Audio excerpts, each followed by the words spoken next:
The military base gym buzzed with energy that morning.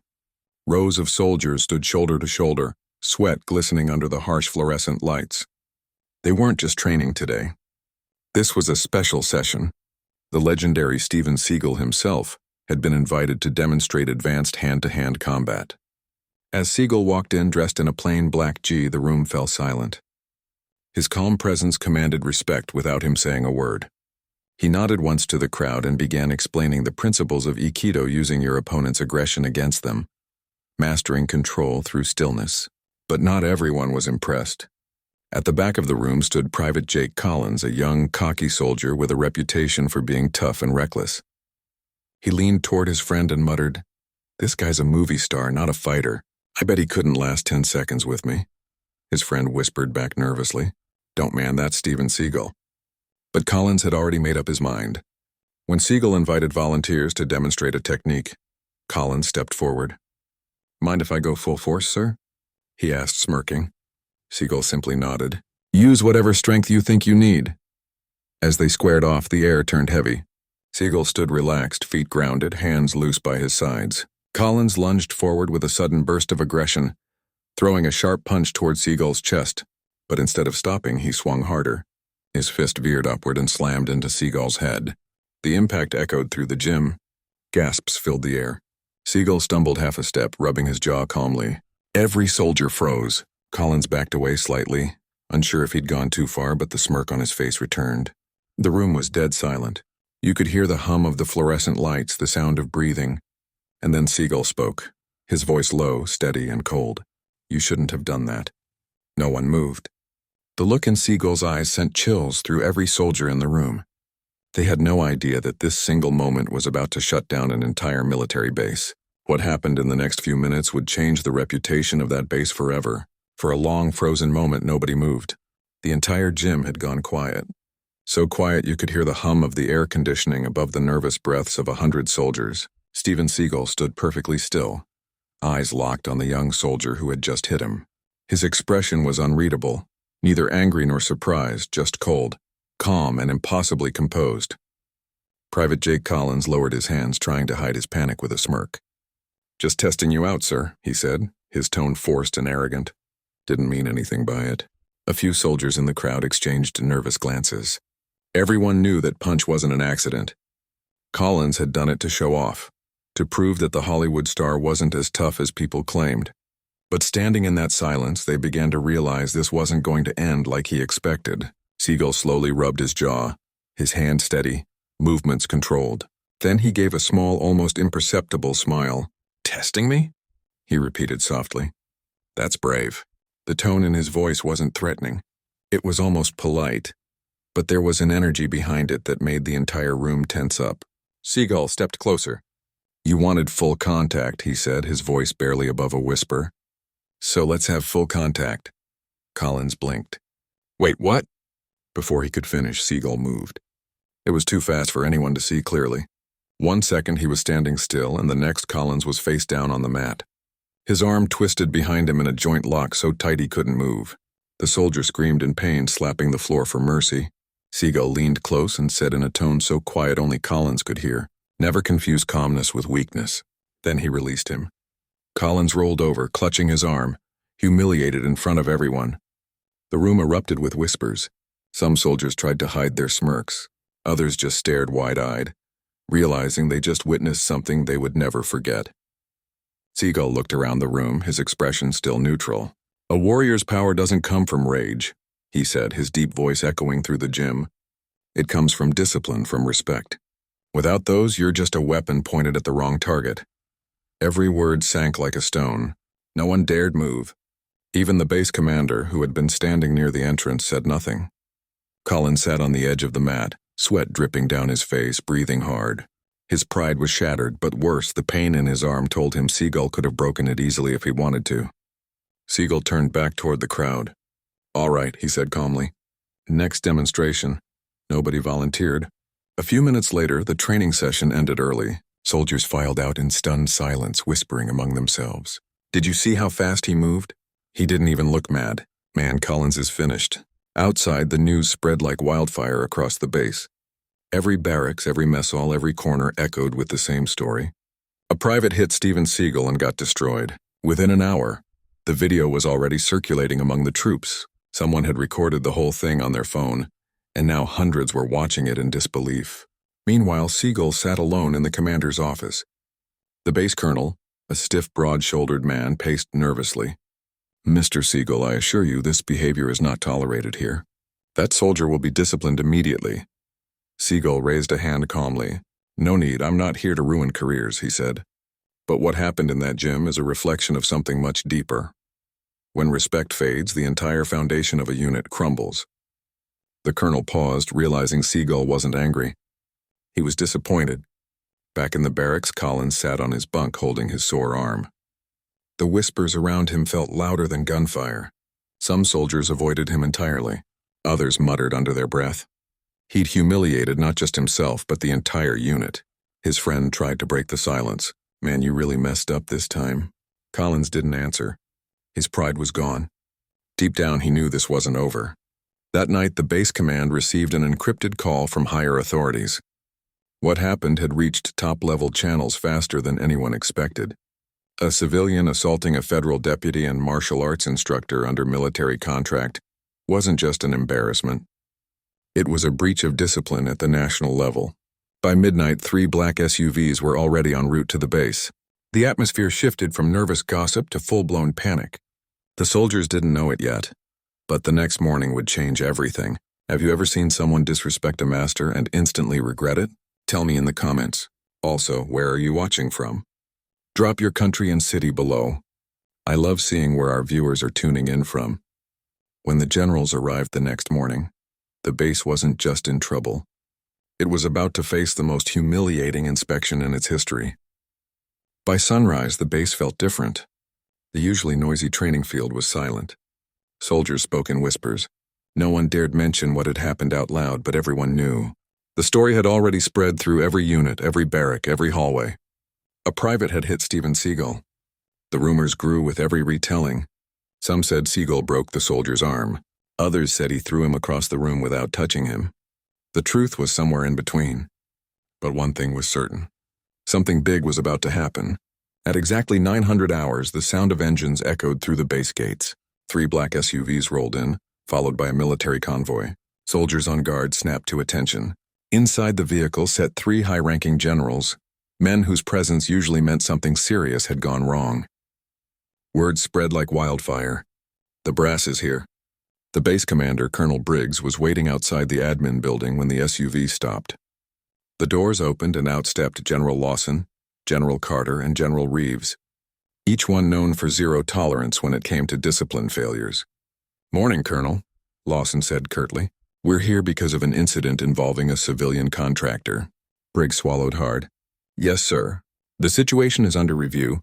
"Good," Carter replied coldly. "Because from where we're standing, it looks like a complete breakdown of command." Behind them, Seagal emerged from the building dressed in his black coat, calm as ever. The generals turned to him with respect. "Mr. Seagal," Lawson said, nodding. "Thank you for cooperating. We'll take it from here." Seagal nodded slightly. "Discipline starts at the top, gentlemen. I'm just sorry it had to come to this." Inside the briefing room, tension filled the air.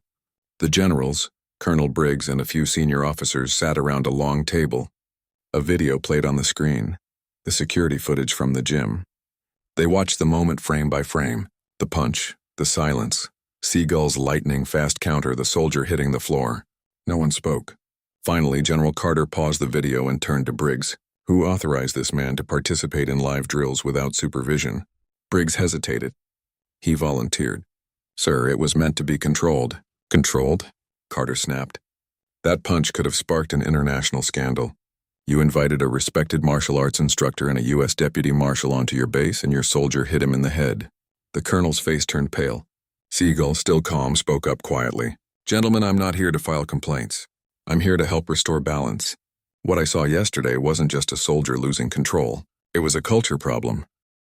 Too much ego, not enough discipline." The generals nodded. Reeves scribbled something in his notebook. "You're right, Mr. Seagal, and it's going to be addressed immediately." Meanwhile, out in the courtyard, soldiers gathered in groups whispering about what might happen.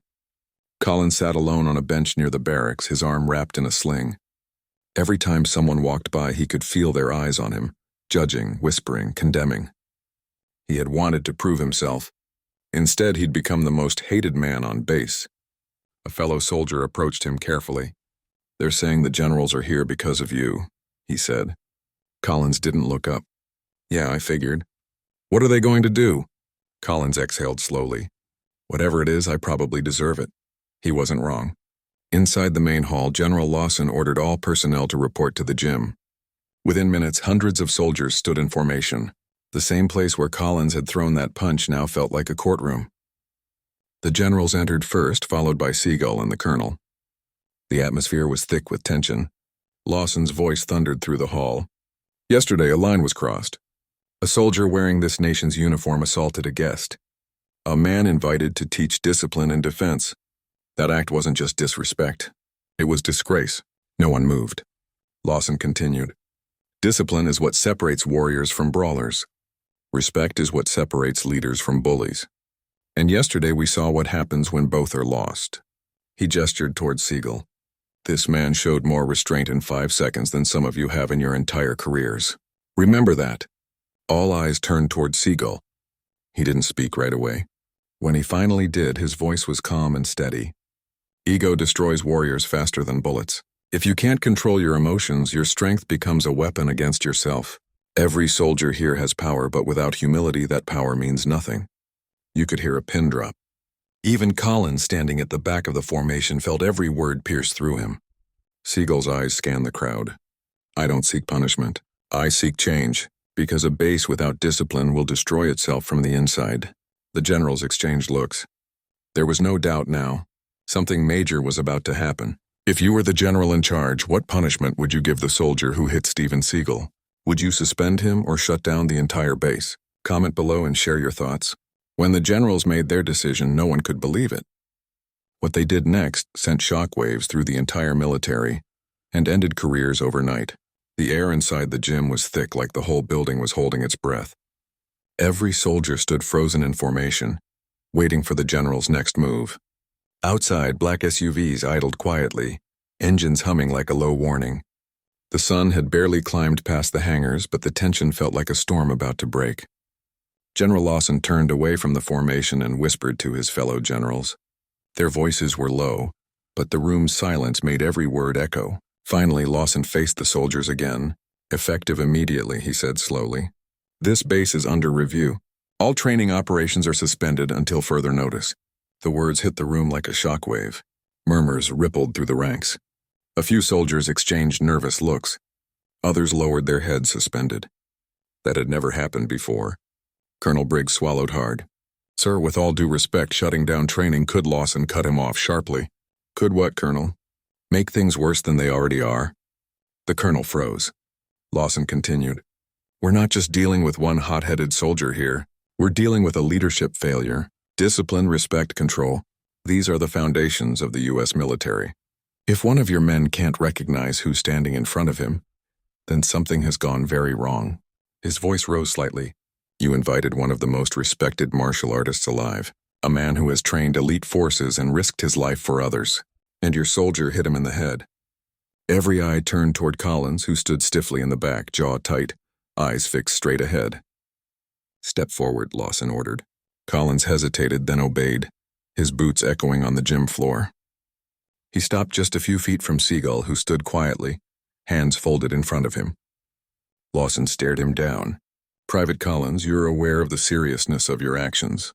"Yes, sir," Collins said quietly. "What do you have to say for yourself?" For a long moment, the young soldier couldn't find the words. Finally, he looked up, voice trembling but honest. "I thought he was showing off, sir. I wanted to test him. I didn't mean for it to go that far." A murmur ran through the formation again. Seagal didn't move. Lawson exhaled slowly. "Testing a guest isn't your job, Private." Learning from him as he turned to Seagal. "Mr. Seagal, I want to personally apologize on behalf of this institution. What happened here was unacceptable." Seagal nodded, his expression unreadable. "There's no need for apology, General. The young man made a mistake, but mistakes can be powerful lessons if we choose to learn from them." Reeves, the quietest of the three generals, finally spoke. "And what lesson do you think he should learn, Mr. Seagal?"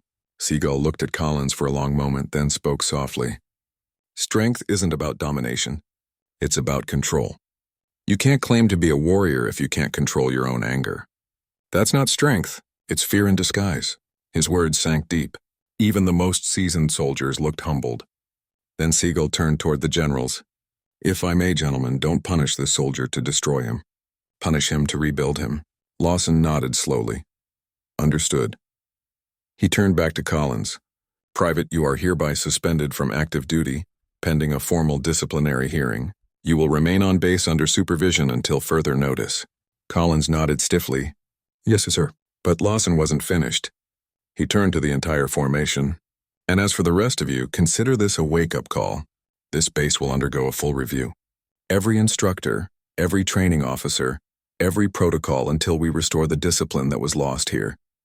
No drills, no combat exercises, no external visitors. Effective immediately, a collective gasp went through the ranks. Colonel Briggs looked stunned. Sir, you can't be serious. Shutting the base down. Will I am serious, Colonel? Lawson embarked. This base will not operate under chaos. Until order is restored, it's done. Outside, word spread fast. Vehicles stopped moving.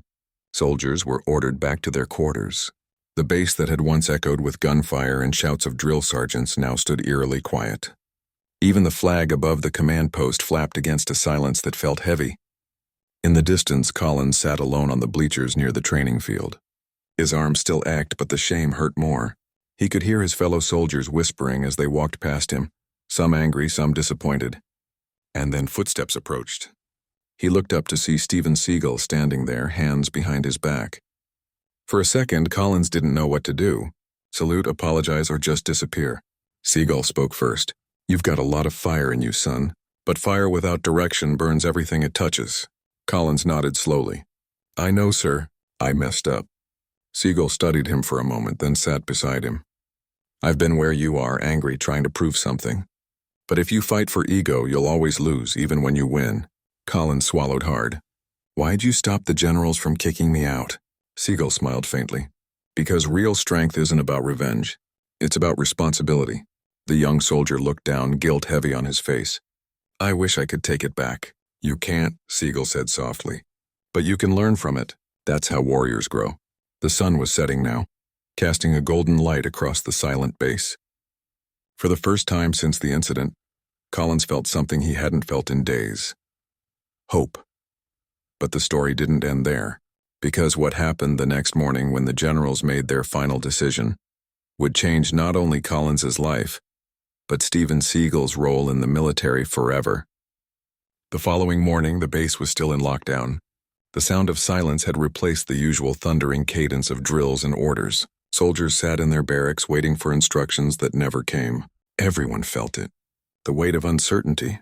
But inside the administration building, something was brewing. Behind closed doors, the three generals sat around a large oak table with Steven Seagal. A single folder lay open before them. Reports, security footage, and statements from witnesses. General Lawson leaned forward. Mr. Seagal, after reviewing everything, we've concluded that what happened here wasn't an isolated outburst. It's a symptom of a larger problem. Arrogance, lack of respect, loss of discipline. Seagal nodded slowly. Ego spreads faster than any virus. If one man loses control, others start to think it's normal. Reeves tapped his pen against the table. We need to fix this from the inside. Retrain the mindset of every soldier here. They've forgotten what honor means. Lawson looked directly at Seagal. That's exactly why we want you to take over the retraining program. The room went silent. Seagal's brow furrowed slightly. You want me to take command? Not command. Carter clarified. Guidance. We want you to design and lead a 3-week intensive program. Discipline, restraint, mental control. No drills, no live weapons, just the philosophy of balance. The kind of strength that doesn't need to prove itself. For the first time, Seagal looked genuinely surprised. I came here to teach for one day, not to change your system. Lawson smiled faintly. Well, sometimes one day is all it takes to show us what's broken. After a long pause, Seagal nodded. If I do this, I do it my way. No shortcuts, no excuses. Lawson extended his hand. Agreed. By noon, the announcement swept through the base like wildfire. All personnel will undergo retraining under Mr. Steven Seagal. Attendance is mandatory. The soldiers gathered on the parade ground, curiosity and unease mixing in the air. Collins stood in the back, unsure whether he'd even be allowed to participate. When Seagal arrived, dressed in a simple black jai, calm and focused, the chatter died instantly. He stood before hundreds of uniformed soldiers and spoke with quiet authority. "I'm not here to teach you how to fight," he began. "You already know how. I'm here to teach you how not to fight." His words hung in the air, confusing at first, then slowly sinking in. "When you walk into a room, people should feel your strength without you needing to show it. True warriors don't seek conflict. They end it before it begins. But that starts with mastering the hardest opponent you'll ever face, yourself." He looked directly at Collins, who lowered his eyes. "For the next 3 weeks," Seagal continued, "you'll learn stillness, focus, breathing, patience. You'll learn how to fight without hatred, and how to stand tall without pride. If that sounds easy, you're in the wrong place." Then he clapped his hands. "Form a circle." What followed was unlike anything the soldiers had experienced. Day after day, Seagal made them stand in silence for hours, eyes closed, controlling every breath. No shouting, no running, just mental endurance. Some soldiers laughed at first, others scoffed. But by the third day, the same men who mocked were standing motionless under the sun, drenched in sweat, learning to quiet their minds. And Seagal was relentless, not physically, but spiritually. He'd stop beside a soldier, whisper, "Your anger is louder than your breath. Control it."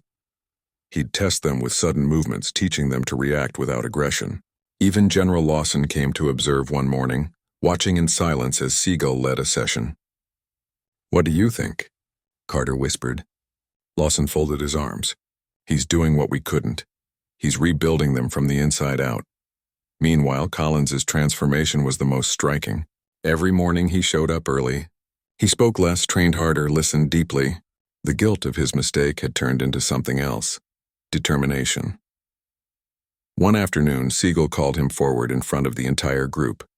"Show me what you've learned," he said. Collins hesitated, then moved into position. Seagal feinted a slow strike. This time, Collins didn't react with aggression.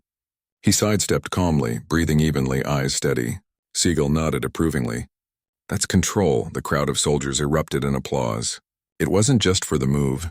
It was for the man's redemption. By the end of the third week, the entire base felt different. The air was lighter. The soldiers moved with focus and calm. Even the generals noticed it. The arrogance was gone, replaced by quiet strength. On the final day, Seagal gathered everyone again. "Discipline," he said, "isn't built on fear. It's built on respect. You can't force respect. You earn it through how you treat others and how you carry yourself when no one's watching." He looked at the soldiers one last time. "The world doesn't need more fighters. It needs more protectors, be that." As he finished, even the toughest men on the field stood straighter, prouder but humbled. That evening in the command office, General Lawson handed Seagal a formal commendation. "You've done more for this base in 3 weeks than most leaders do in 3 years, Lawson said. "The brass wants to extend your contract, make this program permanent." Seagal smiled faintly. "I appreciate that, General, but my work here is done. They don't need a master. They just needed a reminder." He turned to leave, his black coat swaying behind him. "Keep your warriors humble, and they'll never lose another battle." As he walked into the sunset, every soldier on that base knew one thing for sure. Steven Seagal hadn't just changed the rules. He had changed them. But just when everyone thought it was over, an unexpected visit from Washington would flip everything upside down and reveal the shocking reason the generals really shut down the base. It had been 3 weeks since Steven Seagal's program ended. The base was back in motion. Morning drills. Orders barked through megaphones, boots pounding in unison. But there was a difference now. The chaos was gone. The arrogance, the shouting, the tension. It had all been replaced by quiet precision and mutual respect. Even Colonel Briggs, once defensive and rigid, had softened. He walked the grounds differently, not as a man demanding obedience, but as one who had learned humility. But just as things began to return to normal, a new convoy of vehicles rolled through the front gates, sleek black sedans with tinted windows and U.S. government flags on the hood. Washington had arrived. General Lawson stood at the entrance, his posture straight, jaw tight. He had received no notice, no warning, only a message. "Inspection team en route, priority Seagal program review." When the vehicle stopped, a tall man in a gray suit stepped out, flanked by aides. His presence commanded the same silence the generals once had. He wasn't military, but his authority was unquestionable. "General Lawson," the man said, extending a hand. I'm Deputy Secretary Roland Marks, Department of Defense Oversight. Lawson saluted instinctively. Sir, we weren't expecting. I know, Marks interrupted. That was the point. They moved inside the command center. Files, footage, and reports from the past month were spread across the table. Marks flipped through them silently. Steven Seagal, he finally said, looking up. The actor, martial artist, and reserve deputy marshal. Yes, sir, Lawson replied. He was brought in as a consultant. His methods produced extraordinary results. Marks raised an eyebrow. I've read the reports. Morale improved. Incidents dropped to 0. But that's not what concerns me. He leaned forward. What concerns me is why this happened in the first place. Lawson hesitated. Sir. Mark's voice hardened. A U.S. soldier struck a visiting government contractor on a secure base. 3 generals personally intervened and shut down an entire facility. Do you have any idea how that looks on paper? The room went silent. Marks continued. Washington didn't approve Seagal's visit. It was authorized under a special directive, one that came directly from the Joint Chiefs. Carter frowned. The Joint Chiefs? Why would they? Mark slammed the folder shut. Because this base was under quiet evaluation, a test. The generals exchanged uneasy glances. Marks paced slowly. 3 months ago, there were reports, unofficial but concerning, about rising aggression and abuse among trainees. Washington wanted to know if leadership had lost control. So they sent in a guest instructor, a man whose presence would provoke ego, pride, and confrontation. Reeves leaned forward, voice low. You mean Steven Seagal's visit was a setup? Marks nodded, a controlled test. We wanted to see if the rumors were true. That discipline here was breaking down. The moment Private Collins threw that punch, it confirmed everything. Lawson's jaw tightened. So this wasn't just a mistake. It was an audit. Exactly, Mark said. And when you shut down the base, Washington took notice. They wanted to see what kind of leaders would emerge under pressure. And from what I've seen, he looked directly at Lawson. You passed. The tension in the room eased slightly, but Marks wasn't finished. There's more, he said. Seagal's report went straight to the Pentagon. His recommendation was unusual. He opened another folder and read aloud. Leadership restored through humility. Recommend full reinstatement of command. Recommend Private Collins be retained for retraining. Potential candidate for leadership mentorship. Base morale stabilized through non-combative discipline techniques. Lawson's eyes widened slightly. He vouched for the soldier who hit him. Marks nodded. Yes, said the boy had the potential to become one of the best if given the chance. The room fell silent again. For the first time in years, Lawson felt something rare in the military. Genuine respect for a civilian. Later that afternoon, the generals gathered the entire base once more. Soldiers lined up in perfect formation under the blazing sun. Collins stood among them, uncertain of what fate awaited him. General Lawson stepped forward, holding a paper in his hand. Washington has completed their review, he began. The results are surprising. He turned to Collins. Private Collins stepped forward. Collins obeyed, chest tight, heartbeat pounding in his ears. 3 weeks ago, Lawson said, your actions nearly cost this base its honor. But according to Washington and according to Mr. Seagal, you've shown extraordinary growth. Effective immediately, you are reinstated and reassigned under direct mentorship with the Command Training Unit. Collins froze. Sir, you're serious? Lawson nodded. I don't repeat myself, Private. You've been given a second chance. Don't waste it. The soldiers around him started clapping, slow at first, then louder until the entire courtyard was echoing with applause. Collins looked over toward the bleachers. Seagal was standing there, arms folded, a faint smile on his face. Their eyes met for a brief moment. Collins gave a small nod of gratitude. Seagal simply nodded back. That evening, as the sun dipped below the horizon, Seagal prepared to leave. His work was done. Lawson approached him near the helipad. Washington's impressed. They want to expand your program nationwide. Seagal looked out over the quiet base where soldiers were finally laughing again. Expansion's fine, General. Just make sure they remember what this really was. Lawson tilted his head. And what's that? Seagal smiled faintly. Not a shutdown. A reset, he extended his hand. Lawson shook it firmly. You've changed this place, Seagal. No, Seagal said softly. They changed themselves. I just showed them the mirror. As the helicopter blades began to spin, the entire base gathered outside to salute him. The man they once underestimated, the man a soldier had struck, was now leaving as the one who restored their honor. If you were Steven Seagal, would you have forgiven the soldier who hit you or demanded punishment? Comment below and tell us what you would have done. But as the helicopter lifted off, a call came through from the Pentagon. One that would prove this story wasn't over. Because what happened next would turn Steven Seagal from a guest into a legend. The roar of the helicopter blades cut through the air as Steven Seagal climbed aboard. The sun had dipped low on the horizon, painting the base in shades of gold and crimson.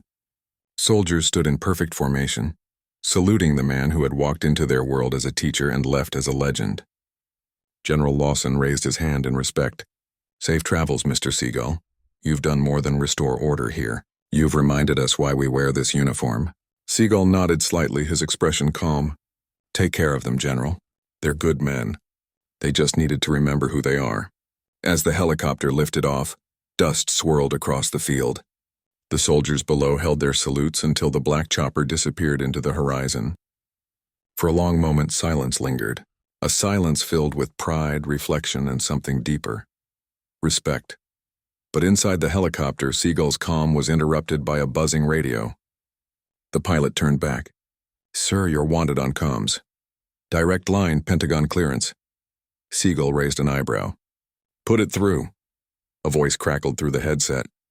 Mr. Seagal, this is General Adams, Joint Chiefs of Staff. First of all, congratulations on the successful completion of your evaluation. Washington is impressed. Thank you, General, Seagal replied evenly. Adams continued. The Defense Secretary read your final report. Your philosophy of non-combative discipline using stillness and restraint instead of aggression has caught his attention. We're authorizing a new initiative nationwide. We want to make your program standard in all advanced training bases. Seagal was silent for a long moment. Then he said quietly, If it helps soldiers remember their humanity, I'll do it. Good, Adams replied. Because starting next month, we're naming it after you. The Seagal Protocol. Congratulations. Back at the base, soldiers gathered in the mess hall, still talking about what had happened. Some called it the Great Shutdown. Others said it was the month that changed everything. Private Collins sat at one of the tables, his uniform crisp, posture sharp, eyes steady. When the other soldiers passed by, they no longer whispered. They nodded with respect. Lawson entered, scanning the room until his eyes found Collins. Private, he said. Seagal left something for you. He handed him a small black envelope. Inside was a handwritten note. Collins, you fell once, but you stood taller when you rose. Don't fight to prove your strength. Fight to protect peace. Steven Seagal. Collins read it twice, his throat tightening. He slipped the note into his breast pocket, vowing never to forget it. Weeks later, the Seagal Protocol rolled out across the country. Military MIs, police MIs, and special forces units began adopting it.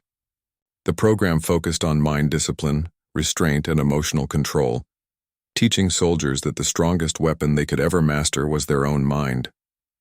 Footage of Seagal's training methods leaked online, soldiers standing in silence, learning balance and patience instead of brute aggression. Within days it went viral. News outlets called it the Warrior's Code. Comment sections flooded with praise. We need more training like this. Real strength is calm. Steven Seagal just changed the game. Months later, Seagal was invited to Washington, D.C. to receive an honorary award from the Defense Department. Generals, senators, and decorated officers filled the room. But when his name was called, Seagal didn't speak about fame or victory. He simply said, Power without respect is chaos. Control without compassion is tyranny. A true warrior doesn't conquer others. He conquers himself. The hall erupted in applause as he stepped down from the stage. A reporter called out, Mr. Seagal, what made you take that assignment in the first place? Seagal paused, gave a faint smile, and said, Because one soldier lost control and that meant millions could learn from it. Back at the same base where it all began, a new plaque hung near the entrance. The Seagal Protocol, honor, control, respect. Underneath was a small inscription, dedicated to those who learn that the hardest battles are fought within. Private Collins, now promoted to sergeant, led the morning drills. His voice carried strength but never anger. Every command he gave reflected what he had learned from the man he once struck. And sometimes when the wind was quiet, the soldiers swore they could still hear Seagal's voice echoing across the field. Ego destroys warriors faster than bullets. If you believe real strength comes from respect, type honor in the comments. And don't forget to subscribe for more powerful true stories like this. Please subscribe my channel, Stories by Brooke.